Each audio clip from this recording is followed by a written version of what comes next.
জামাতের যিনি আমির, তার সম্মানার্থে তার সিটের মধ্যে আমরা নমিনেশন পেপার সাবমিট করিনি হাত পাকার পক্ষ থেকে। তিনি আমাদেরকে সম্মান করে তাদের প্রার্থীকে এখান থেকে তুলে দিয়েছেন, এর জন্য তাকে ধন্যবাদ, আমরা শুকরিয়া জ্ঞাপন করছি। আমি কালকে জনাব অ্যাডভোকেট হেলাল সাহেবকেও আমি মোবাইলে ধন্যবাদ জ্ঞাপন করছি এবং অন্যদেরকে ধন্যবাদ জ্ঞাপন করেছি।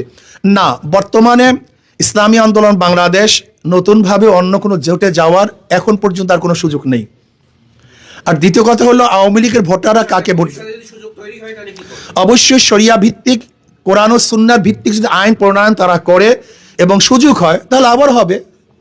কোরআন ও সুন্নাহর ভিত্তিতে যদি আইন প্রণয়ন, আমাদের তো মূল এক বাক্সের মূল থিমটা ছিল ইসলামের পক্ষে একটা বাক্স। যখনই তারা বলেছেন যে আমরা কোরআন ও সুন্নাহর ভিত্তিতে, শরিয়ার ভিত্তিতে আইন প্রণয়ন করব না, আমাদের একজন ভদ্র মহিলা, খ্রিস্টান ভদ্র মহিলার প্রশ্নের জবাবে তিনি বলেছেন, তখন তো আমাদের এক বাক্স আর থাকে না। কারণ আমাদের এক বাক্স নীতিটা ছিল ইসলামের পক্ষে একটা বাক্স, এর জন্য এখন ইসলামের পক্ষে হাত পাকার বাক্স আছে। দ্বিতীয় আপনার প্রশ্ন হলো এই যে আওয়ামী লীগের ভোটাররা কাকে ভোট দেবে, এই প্রশ্নের জবাব কিন্তু 5ই আগস্ট থেকে আমি দিয়ে আসছি।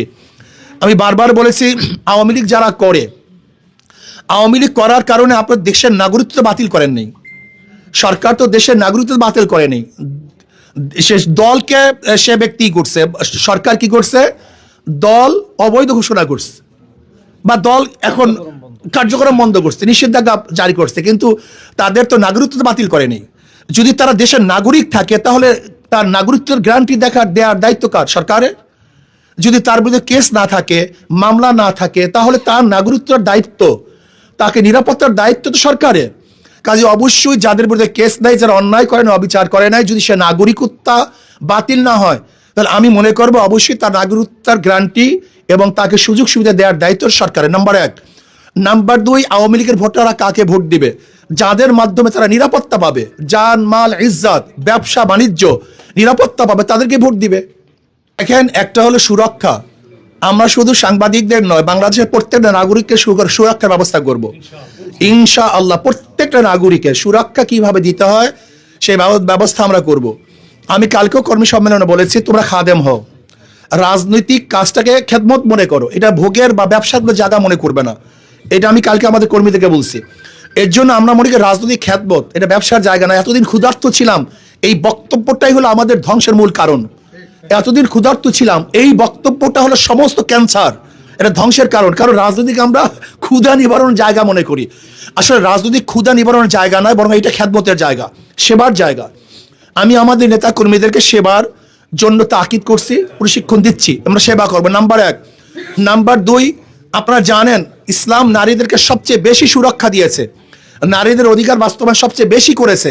কিন্তু ব্রিটিশ এবং পাশ্চাত্যদের যে নিয়ম যে কানুন, তাতে আমাদের নারীদেরকে সুরক্ষা করতে পারে নাই, বরং আমার নারীরা সবচেয়ে বেশি ধর্ষিতা হচ্ছে, ইফটিজিংয়ের শিকার হচ্ছে। আমার মা বোনরা সবচেয়ে বেশি আজকে বিবাহ বন্ধনে বিচ্ছেদ ঘটাচ্ছে। আজকে আমাদের সমস্ত মা বোনরা অধিকাংশ মা বোনরা অ্যাসিডে দগ্ধ হচ্ছে। আজকে দেখা যায় আমার ওই তিন্নি ফিন্নি সহ বহুত মা বোনেরা জেলের মধ্যে ধুকে মরছে। ইসলাম এমন সুরক্ষা গ্রহণ করবে, আমার একটা মা বোনের ইজ্জত হানি হবে বলে আমি মনে করি না। এবং আমার প্রত্যেকটা মা বোনের অধিকার, তাদের শিক্ষা, চিকিৎসা, তাদের বাসস্থান, এমন অনেকে মনে করে, যেমন একজনে বলেছে যদি আমরা ক্ষমতায় যাই তাহলে 8 ঘন্টার থেকে 5 ঘন্টা কমিয়ে আমরা তাদেরকে বেতন বাড়িয়ে দেবো। আমাকে প্রশ্ন করছে আপনারা কি করবেন? আমি বললাম আমি 8 ঘন্টা 5 ঘন্টা দূরের কথা, আমি এমন ব্যবস্থা করবো যে কোনো নারীকে চাকরি না করতে হয়, যদি প্রয়োজন না হয় আমি তাদের ঘরে টাকা পৌঁছাবো। আর যারা চাকরি করবে তো করবে, সেখানেও তাদেরকে কমতি করবো, কিন্তু আমি এমন ব্যবস্থা করবো যেন আমার মা বোনের একজন মা বোন না খেয়ে না থাকে, সবাই যেন ভরপুর খেতে পারে, ভরপুর পরিধান করতে পারে, সুখে স্বাচ্ছন্দ্যে জীবনযাপন করতে পারে, এরকম ব্যবস্থা করবে ইনশাআল্লাহ, যদি আল্লাহ কবুল করেন। আমি কার ব্যর্থতা এবং কি ব্যর্থ না এই বিষয়ে তো আমি আগেই বলেছি যে আমাদের মূল দাবি ছিল ইসলামের পক্ষে একটা বাক্স, এইটা হলো মূল। যখন ইসলামের পক্ষে বাক্স দেবো, সেই ইসলামী আইন প্রণয়ন না করি, তাহলে জনগণকে ধোকা দেওয়া হবে না। এটা বাস্তবতা, এটা বাস্তবতা।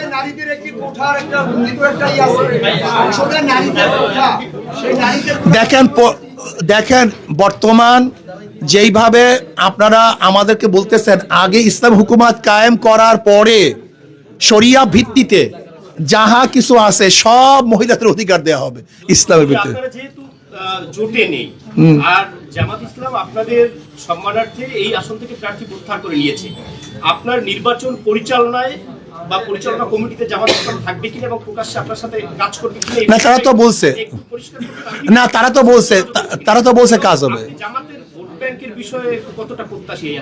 না, তারা তো নিজেরা বলেছে আমার সাথে কাজ করবে, এটা তারা সাংবাদিক সম্মেলনে নিজে স্পষ্ট করে দিয়েছেন যে তারা কাজ করবে। মানে তো আমি তো আগেই বললাম, তারা তো বলছে কাজ করবে। আমি তাকে কালকে টেলিফোন করেছি, আমি কালকে নিজেই টেলিফোন করেছি। হ্যাঁ অবশ্যই। লেভেল প্লেইং ফিল্ড বলতে আপনি যে ব্যাখ্যাটা দিয়েছেন, আমি একটু অন্য জায়গায় জানতে চাচ্ছি যে ভোটের মাঠে নির্বাচনী প্রচারণা এবং নির্বাচনী প্রত্যেকটা জায়গায় সমতা আছে কিনা, অর্থাৎ যারা ভিন্ন মত বা আপনার সাথে যারা প্রতিদ্বন্দ্বিতা করতে চাচ্ছে বা যারা করবে তাদের অবস্থান এবং আপনার অবস্থান বা আপনার কর্মীদের অবস্থানের ক্ষেত্রে কোনো সমস্যার সৃষ্টি হচ্ছে কিনা বা আগামীতে সমস্যা হবে এই জাতীয় কোনো আশঙ্কা করতেছেন কিনা, এই জায়গায় প্রশাসনের ক্ষেত্রে আপনার কোনো বক্তব্য আছে? দেখেন, আজ প্রচারণা তো কালকে থেকে শুরু, কালকের থেকে এখন পর্যন্ত বলতে পারছি না। আমি বলতে পারবো যখন প্রচারণা শুরু হবে তখন সমতা আছে কি নাই, তখন ব্যাপারটা স্পষ্ট হবে, এখন স্পষ্ট হচ্ছে না। না, আমাদের তো সরোয়ার ভাইকে আপনারা সবাই চিনেন জানেন, সে বারবার এখানে এমপি ছিলেন, হুইপ ছিলেন, আমাদের এখানে মেয়র ছিলেন, তাকেও চিনেন। সে কি করেছে, কি বক্তব্য দিয়েছে, যদি বরিশালের জনগণ তাকে আবারও নির্বাচিত করে সেটা তাদের ব্যাপার, কিন্তু আমি আহ্বান করবো বরিশালের জনগণকে, সরোয়ার ভাইকে দেখেছেন কিন্তু আমাকে এখনো দেখেন নাই। যদি মনে করেন ইসলামী আন্দোলন বাংলাদেশের যে ক্যান্ডিডেট, আমি যদি সংসদে গিয়ে বোবার মতো থাকি তাহলে আমাকে সেখানে পাঠানো আপনার ঠিক হবে না, কারণ সংসদে একজন বোবা পাঠিয়ে লাভ নাই। হ্যাঁ এবং না এর পক্ষে শুধু হাত তোলার পার্টি পাঠিয়ে সেখানে আমার মনে হয় লাভ নাই। যদি মনে করেন আমিও সেখানে বোবার মতো থাকবো তাহলে আমাকে পাঠানো ঠিক হবে না। আর যদি মনে করেন না আমি বোবা থাকবো না, বরং দেশের পক্ষে, মানবতার পক্ষে, এই দেশের জনগণের পক্ষে আমি বাঘের মতো হুঙ্কার দেব, আমি স্পষ্ট কথা বলতে পারবো, তাহলে আমি বলবো বরিশালের জনগণ একটাবারের জন্য আমাকে পরীক্ষা করুন, ইনশাল্লাহ ফেল করবেন না, পাশ করবেন ইনশাআল্লাহ। আল্লাহ আমাদের সবাইকে কবুল করেন।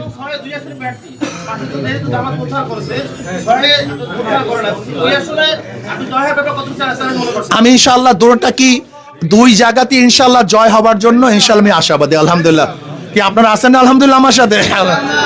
আল্লাহ আমাদের সবাইকে কবুল করেন। আল্লাহুম্মা সাল্লি আলা। হ্যাঁ হ্যাঁ হ্যাঁ বলেন।